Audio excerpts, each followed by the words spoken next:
everyone, I'm Yana. I'm a fantasy and horror artist, and today I will show you how I do black and white edits of my pencil drawings. This year I taught an impromptu online drawing class for my old art school. And when my students handed in their final assignments for grading, I was a little bit shocked, and not in a good way. I'd been told they'd had an introduction to the Adobe Creative Suite, so I kind of assumed they'd have basic image editing skills, but nah. They sent in so many washed out scans and mediocre photos. Oh my god. Here's the thing, if you want to be an illustrator, it doesn't matter if you can draw if you cannot present your work well. If you want to get hired, your potential clients need to be able to trust you that you will actually deliver work that they can use for their products. They can't use a photo with uneven lighting and basically no contrast. They can't use a scan showing creases, stains and wallpaper, unless that's the kind of look you're going for, I guess. The point is, presentation matters so much. Essentially, this is the demo I wish I had done for my students, only I can't anymore because I was just filling in and now my class is over. Chances are, though, that if my now ex-students would have needed this, so might you, maybe, some of you out there. Quick note. This walkthrough is not about making your scan look like your original. That's just not what I'm about. This is about making your drawings look good on a screen, because that's just how most people are going to see them. All right, let's get into that.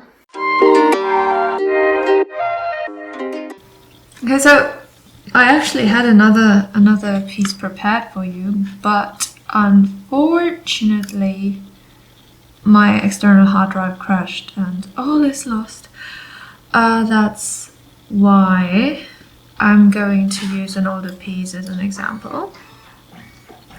Okay, so first we'll start with the scanner, and I'm using a smaller piece today, so I can just scan this in one piece. If I was using a larger piece, I would scan this in up to 12 pieces, so I get every part of the artwork.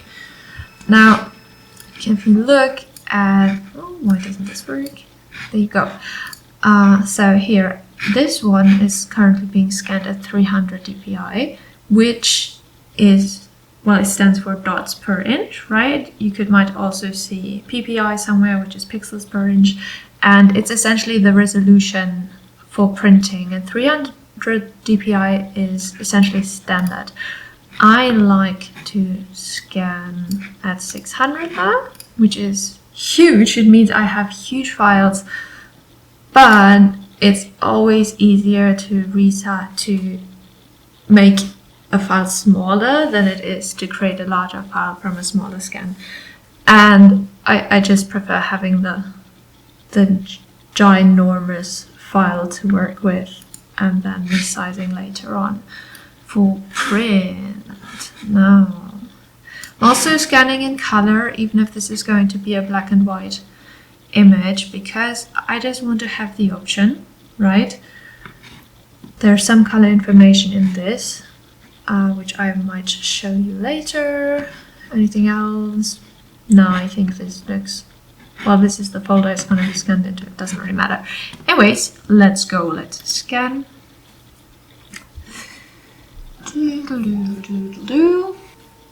So I use an absent perfection scanner, which is already quite old, but it's still working. It's doing its thing. And generally, I think if you're working with drawings, you should always aim to get a good scan. You can take photographs, but it's easier because the scanner is already going to flatten your piece and you don't have to worry as much about shadows and stuff like that. Now, of course, if you're an oil painter, you probably want to take a photograph, especially if it's not dried yet or anything like that. So, and because the light from the scanner could reflect on the oil, paint. So with reflecting, what is happening?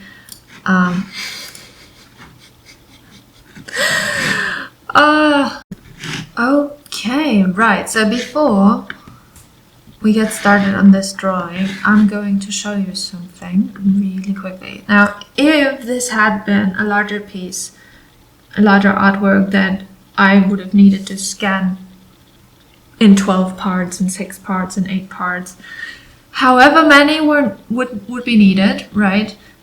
I would do the following. So I'd go here. So you'll notice I have a German Photoshop. So imagine this says file, and then you go here.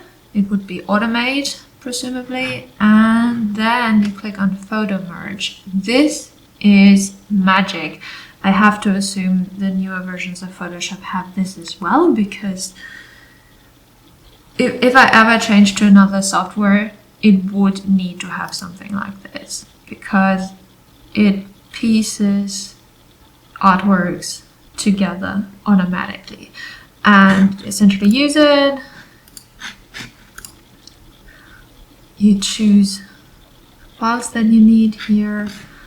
I have all my scans here, so if I had scanned this as multiple pieces, I would just choose some files.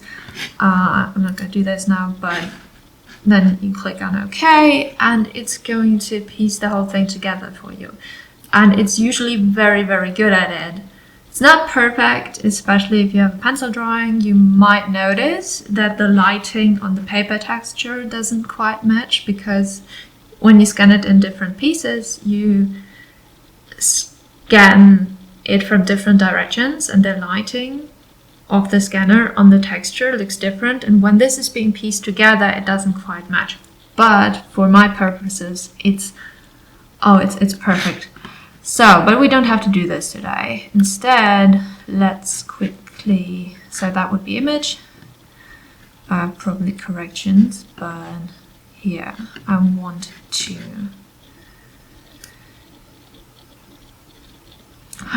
turn this image around. Nice. I'm gonna crop it. So that's something I've seen with a lot of pieces. So people scan it, but then you can tell where you have the scanner and where the paper ends. Why would you send it in like this, honestly? You can just crop it. And there's something going on here. Okay. Down there. And it looks fine. Because this doesn't, down there, right? Down there we can see this doesn't look quite right. We can still see this edge, but up here it's fine. And this happens sometimes. And what I like to do, and which is part of the reason why I scan these at this absurdly high resolution, is because it means I can use this filter. This is Liquify magic. It's pure magic. But what I do before I start with Liquify, I duplicate my scan, because that means if I mess up in Liquify, I always have the original scan to get back to. Now I go here into Liquify, take a while, and now here's the border that I don't quite like, and it doesn't look quite great below either. So, on the left as well, I could have cropped this better overall. Now I'm gonna choose quite a large brush size, because that means a lot of these pixels. So liquefying is essentially pixel pushing, right? And if I use a huge brush, a lot of pixels get shoved a little, whereas if I was choosing a smaller, it would be few pixels getting pushed around, and that's way more noticeable. And if this is at a really high resolution, it's not really noticeable with the final piece. So right now, just carefully, this a little bit. This is what I like to do, by the way. There are, I'm sure, much more elegant ways of doing this. But I think we all kind of find our own solutions to problems and then we stick to them because they're just part of our process. This is iTunes making a fuss. So I'm gonna do this here. Now with pencil drawings, when you use Liquify, it's sometimes more noticeable than if it's a painting, because it starts to get a little bit blurry. That's where having a very high resolution artwork scan comes in handy, because it prevents that from happening. Okay, up there too. I think I should have just cropped it a bit more closely. But this way I can show you the marvels of Liquify. Right, let's keep it like this. Okay, now I'm going to mirror it horizontally to see if it looks good. It's okay, it's not a bad drawing, but usually you'll see that something looks off when you mirror it, and this is where Liquify comes in again, because you can push pixels around that. So in this area, I feel like this should be a little bit more rounded. So, and I want to move, wait a second, I just want to move this area really. But again, moving lots of pixels makes it less noticeable. So I'm trying to have this one centered by most, and you'll notice up there, here, you can see the background. This transparent area, don't want that. Have to be a little bit careful that I don't ruin that crow there. Right? And this looks a little bit more like what I want it to be.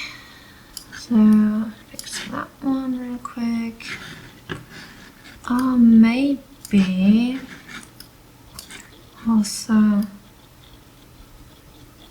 this one a little bit more, and this area. I'm just trying to get the circular shape to become, well, more circular. But as I say, it's an okay drawing. It's fine. Don't have to change that much. But I think this looks a bit better.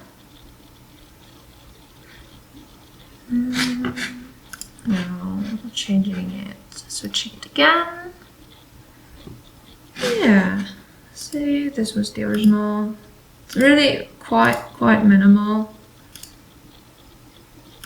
Probably could have kept it as it was, but I'm just gonna keep it this way. Okay, now there are essentially two ways of doing this for me. So one is actually I think this is a bad example because it already looks quite good just as the scan. But one way of editing this for me would be I'm trying to keep the pencil drawing look as natural as possible, and I would keep some of the paper texture in there, if not all of the paper texture. And that version would probably be more colorful. Or I'm trying to get a very clean look, a very high contrasty clean look, where this paper white would be actually white. And that's something that I generally would use if, for example, I was scanning sketches and they would need to be put into a layout like spot illustrations, or I don't know, these sketchbook anthologies where you kind of have to put piece artworks together, put them into a composition together, and you need the background to be white, right? So no, for some reason didn't work. Okay, because I need access to this bit. So I will first try to get a really clean drawing out of this. So what I would do first is using this one. In English that would be levels. And essentially I'm adjusting the contrast here. So if I move this, I'm going into the darkest bits and I'm making them even darker, right? And if I use this one, those are the middle tones, the middle values, and again, making them darker, making them brighter, and these are the highlights, right? So now with the highlights especially, I need to take a little bit of care that I don't ruin these finer lines, right? Because they might vanish if I do it too much. But on the other hand, I'm keeping the paper texture if I'm not pushing these highlights enough. But we'll get back to this later. So my plan is to have just a really nice high contrast drawing with a paper white background, right? This has no paper texture left essentially. Because it also kind of looks weird if you're printing paper texture on paper for print later. So I'm imagining this would be like an interior illustration, and we'd actually print text below this or something.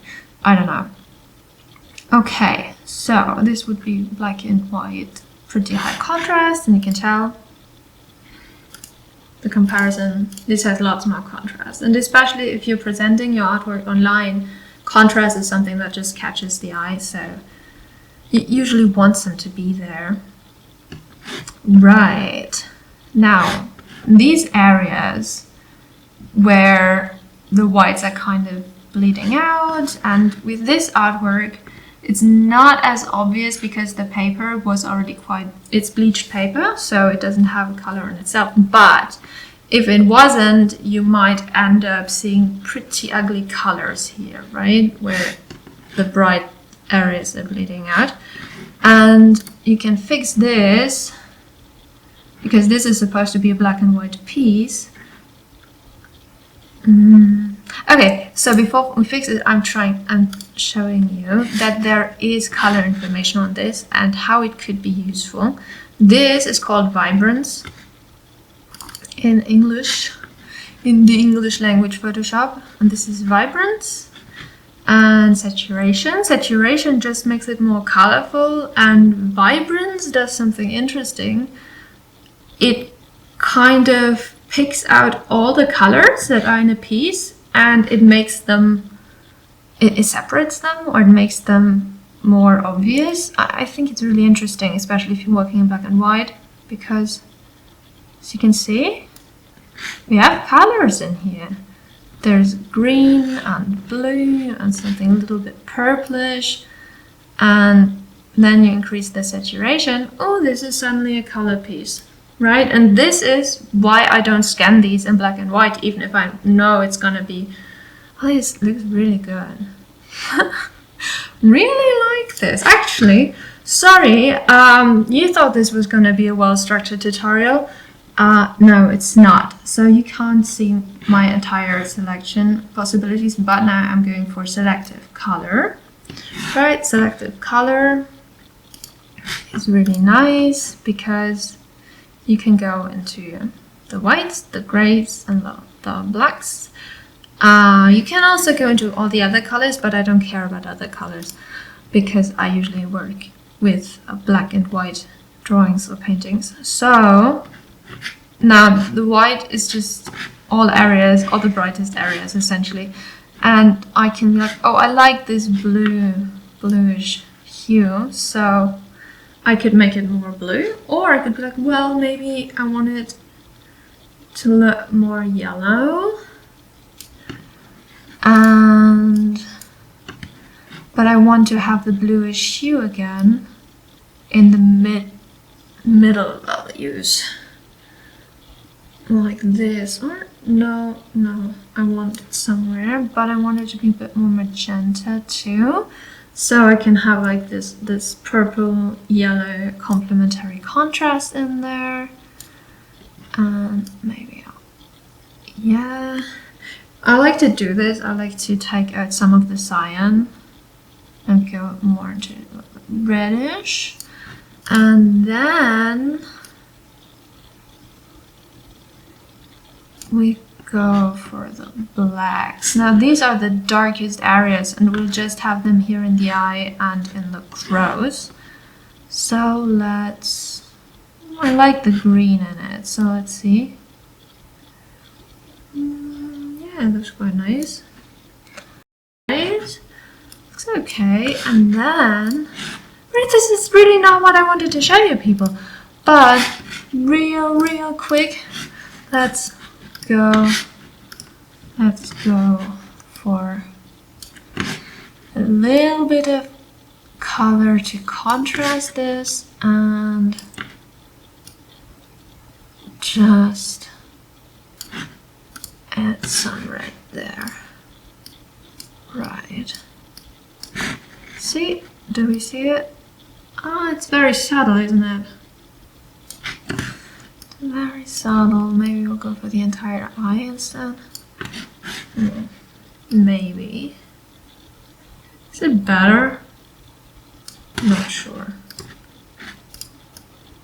So this is screen, by the way, and this is, I don't know, probably soft light. It's like a gentler version of screen. And I'm using a mouse right now. So, like this. Is it better if I leave it? No, I think it needs a little bit more color. Okay, yeah, that was that. I'm going to put these just into a folder so I can go back to it, because I think I want to save it. Just color one, and then we take it away. Now we're back to black and white, our usual programming. So let's go. Again, we have this little bit of color in there, and now we want it out. Because, I mean, for this piece it looks quite fine, but it can get a little bit ugly. And we do that by adding the adjustment layer black and white. Oh, these are adjustment layers, by the way. Oh, adjustment layers mean that you can change what you're doing to the artwork later on in these layers. If you want to make adjustments through this, you change the artwork and you can't go back and tweak with it. So if you're doing color adjustments and stuff like this, I would always use the adjustment layers, and they're here, they're the best. Also amazing thing you can use, so these are masks, and if you fill in a part of it, if you use a mask, let's go with this one again. We add this mask, right? And now I'm saying, oh, I don't want the character to have color at all, right? We can just paint him in, and now he's black and white again, right? Wasn't too bad. I'll go back to this. Oh no. So yeah, they're very useful and versatile, but you don't see much of a difference, right? Because this was already quite black and white before.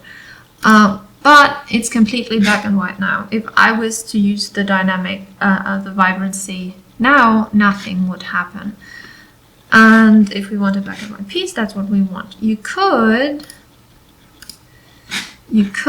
also, because it might look a little bit more interesting, ooh, that's not great, right? Because this is where the brightness is kind of bleeding out and starts to look ugly. But you could technically have one.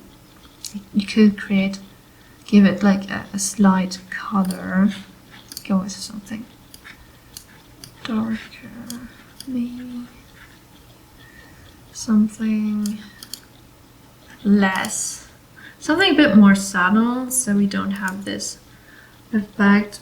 But to give it a little bit of color because it looks a bit more interesting. Better with the blue. I mean, these still pretty much read as black and white, right? But they have just a tiny bit of color in them and makes them a little bit more interesting. So, now, we're pretty much already done here, but we want this to be cleaned up, right? This, oh, look at this, there's, yeah, and this. So we go back into our file and we clean up. I'm using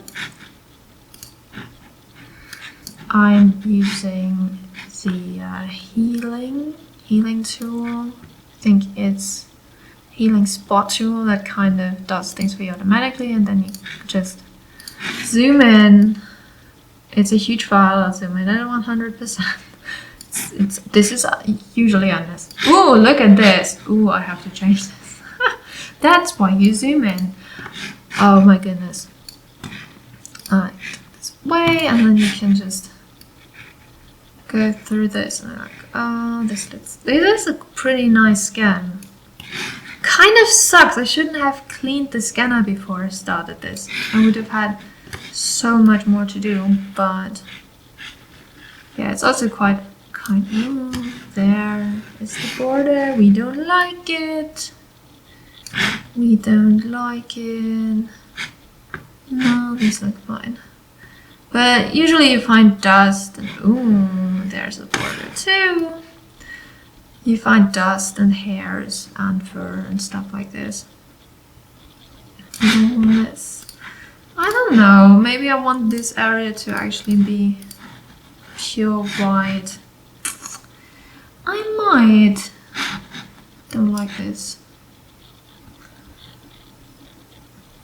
Why didn't my scanner do such a good job today?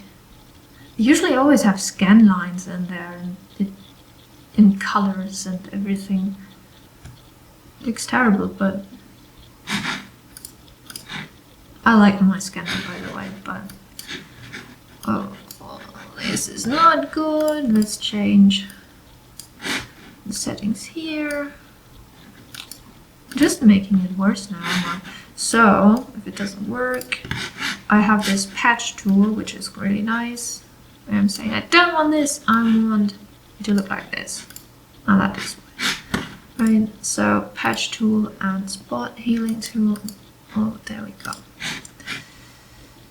They're the best friends, my best friends. So here.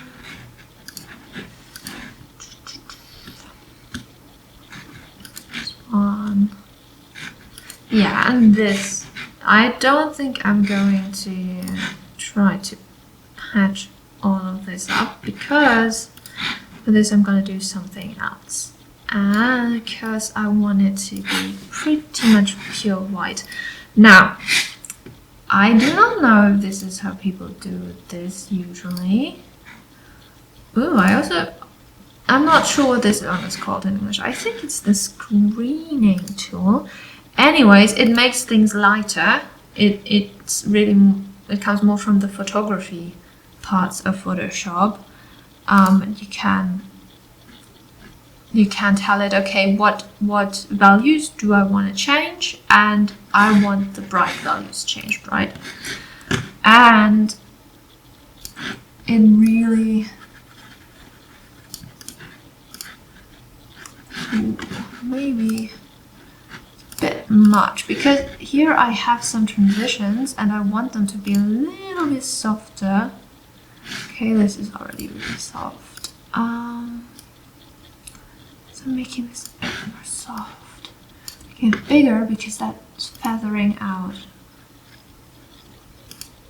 the edges a bit, and I can go back.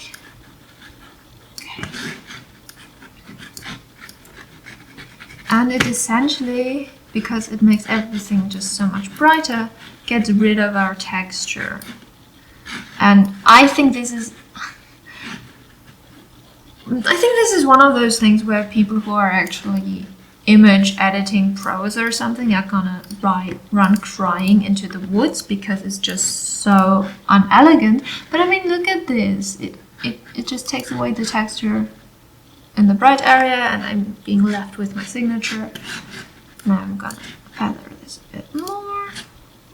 Yeah, this looks fine. And I think the effect is quite nice. This thing out a bit, but if I want, it's a bit harsh. But say I want this to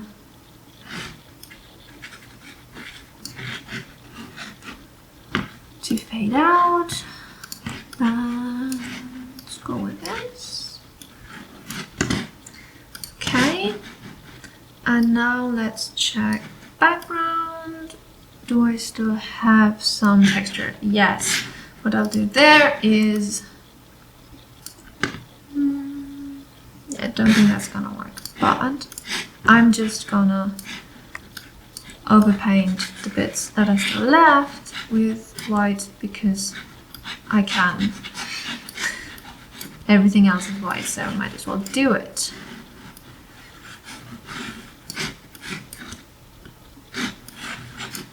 So I feel like this method is kind of taking the sledgehammer to your artwork, but again, it works for me. I'm fine with it. There we go.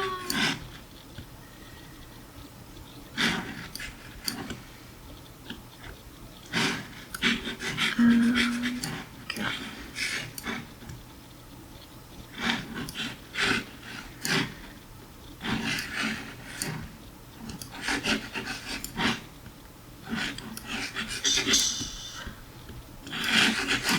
Yes.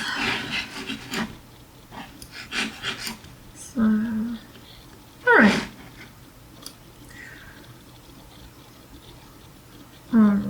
Oh, this is a bit harsh there, isn't it? A little bit harsh.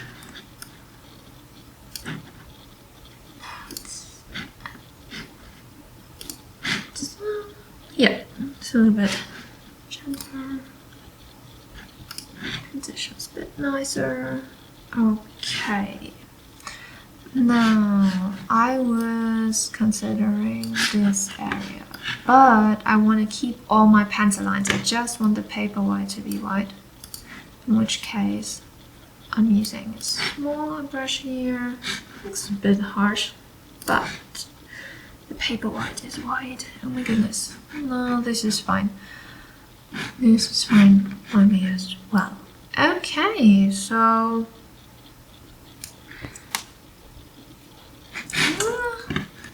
yeah, I have some perfectionist tendencies there. Go. This looks fine to me. That's what I would probably send in, but it's a very quick and dirty method. We can also, of course, change our values a little bit. So I would use a soft brush for this.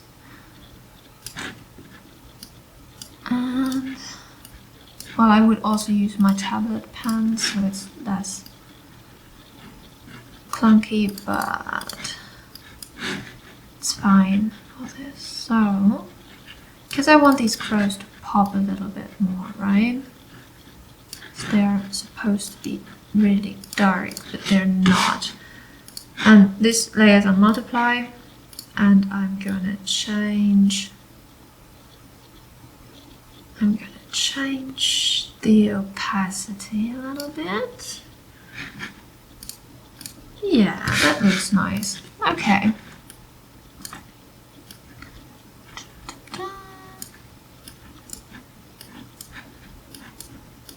I'm getting more into detail. Now,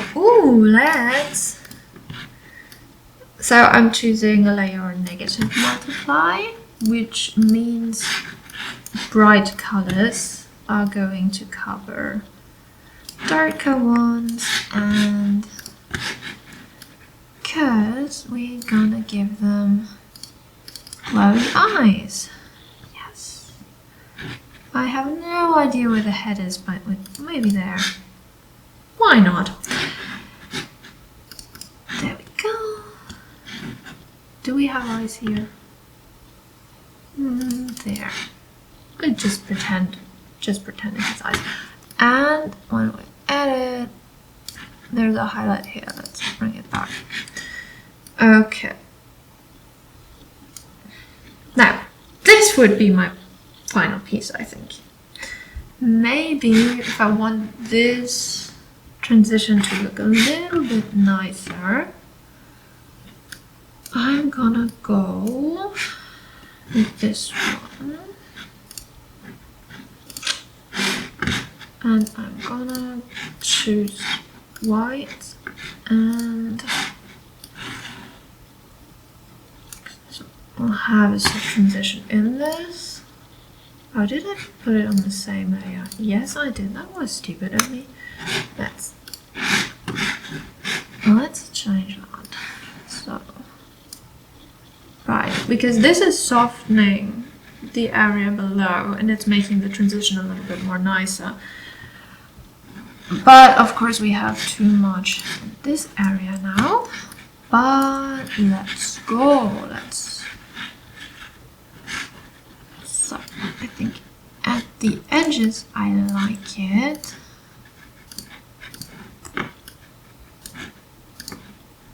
And let's get the black out again. Let's make them pop again. I guess the great thing about editing digitally, right? You can always try things out and fairly quickly at that. So let's, because this area looked a little bit clumsy, but the others look quite nice. So maybe I'm just going to put a mask on this, and then this one means that the opacity is, well, pressure sensitive, which doesn't make any sense that I did that because I'm not using a pen right now but the mouse. But anyways, I'm changing the opacity in this area a little bit so the crow doesn't stick out as much, but the lower area remains the same mostly. So something like this. Right, yeah, this would be me being done with this.